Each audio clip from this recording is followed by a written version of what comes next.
Howdy y'all, welcome back to another video. Today I'm going to be showing you guys the gear and how we rig for the Maumee River walleye run. We've been getting questions both down at the river and from some friends of ours that are looking to get into walleye fishing of what gear to use and how to rig. So figured it'd be a good idea to make a video and showcase exactly how we do it, so that could give some beginners some pointers and a baseline of where to start. So let's get into it. First we have the rod. It's got a spinning reel and a 6'6" pole. I would recommend for anyone getting into it, spinning reel is probably the best way to go. Mostly because I don't like bait casters, but that's just me. But most guys definitely use the spinning reel or the closed face reel. Starting off with gear, first and foremost, obviously you're gonna need your fishing pole. Next big thing you're gonna need is a net. Worst thing that happens is you bring in a fish and then you have it in your hands and you drop it. I may be speaking from experience with that, but it's definitely a good idea to have a net. It's got the little cord thing on here. You can tie it onto your waders. Usually waders got hooks on them. You can tie it onto your waders and throw it over your back. Throw it over your back and leave it there, or let it drag in the water beside you. But a net, definitely something you're going to need. Next, definitely would recommend having a stringer. With this kind, it's got these hooks on it that you can just open and close like that. Another thing you can hook onto your waders and just leave dangled beside you. You can hook the fish on there when you're done. That way, you don't have to worry about taking them to your car and putting them in a cooler or what have you.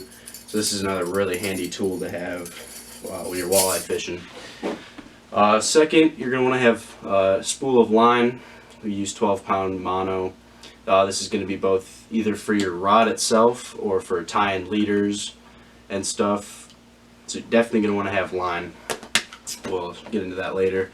Another thing you're going to want to have is some sort of knife to either cut line, or I just use my teeth, but most guys just use knives. So would recommend having something that's not super expensive in case for whatever reason you drop it or it gets lost. That way you're not losing a family heirloom. Up next, we're going to have bait. What we use, everything we get is at Maumee Bait and Tackle in Maumee. Great little shop. Definitely check that out if you're fishing in the area. They sell different size bags. Usually just get the 10-piece bag of these little plastic rubber tails, little worm grubby things. These, and to go with those, you get the floating jig heads, which are in bags of 4, and they look like that. With that, you're also going to need to pick up some trolling sinkers, which are the sinkers with the little loops on both ends. That way you can tie one end to your stagnant line or whatever it's called, and the other end to your leader. Sinker weight varies based on where you're fishing, how high the river is, whatnot. Usually the place we fish, Jerome Road Rapids, the water is usually higher and a little faster moving, so usually we use the 1-ounce sinker for that. But I'd recommend, if you're going to the tackle shop, just get a couple of different weight sinkers. They're not too expensive, so you can get a couple heavier ones and then a couple 3/4 sinkers, what have you, just in case the river is higher or lower whenever you go out fishing. That's about it for gear, so now I'm going to show you guys how we rig up the pole, and yeah, get into it. Alright, next I'm going to be showing you guys how to rig up your pole once you have all these supplies. Now keep in mind, this is not the golden standard for rigging. This is just what we use, and this is called Us Fish, so bear in mind there may be other methods that other guys use, but this is just what we use. So you're going to take your line, which is attached to your pole already, and you're going to grab the end of it, and you're going to take one of your sinkers and you're going to put it through one of the loops. Doesn't matter which one you put it through because it's just there for weight. And then you're going to want to tie that on using whatever knot you seem fit. I believe the one I'm using is called the fisherman's knot. It's pretty simple. You just make a little loop, then wrap the line around, and then you put it back through, and then you pull tight, and it gives you a little knot like that. You can take your You take your knife and trim off this little excess here if you desire. You don't really need to, but it just looks a little prettier. So after that, you have your sinker on your line. Next, you're going to take your spool of line to get your leader going.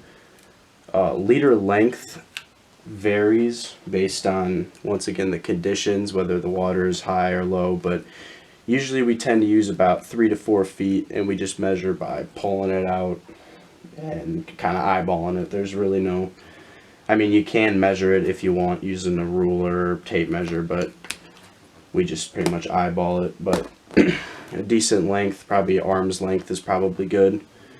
So then you're going to take that, tie it onto your other side of your sinker. With heavier line like this, it's kind of thicker, so it's a little more challenging to cinch the knot. So you might need to get it wet a little bit in case it doesn't want to pull through. There we go. Alright, once you get that cinched up, you can once again cut off this little excess tail if you desire, just so it looks a little nicer. And then there you go. You have your sinker on your line on this side, and then you have your leader on this side.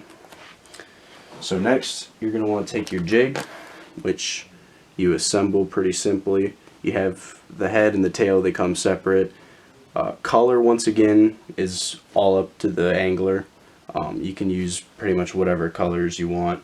I find that usually brighter colors like green, orange, yellow usually work better for me. I found that darker colors usually catch more carp, but everyone you ask tells a different story with that. But it's truly up to you what colors you want to use. So then you take your jig head and the tail, and you put the hook in there, push it in, and then out the bottom, and then you push that up to the head, and then you have your jig looking good. So you take your leader line that you have, and you put that through the hole of the jig, and you once again tie that on.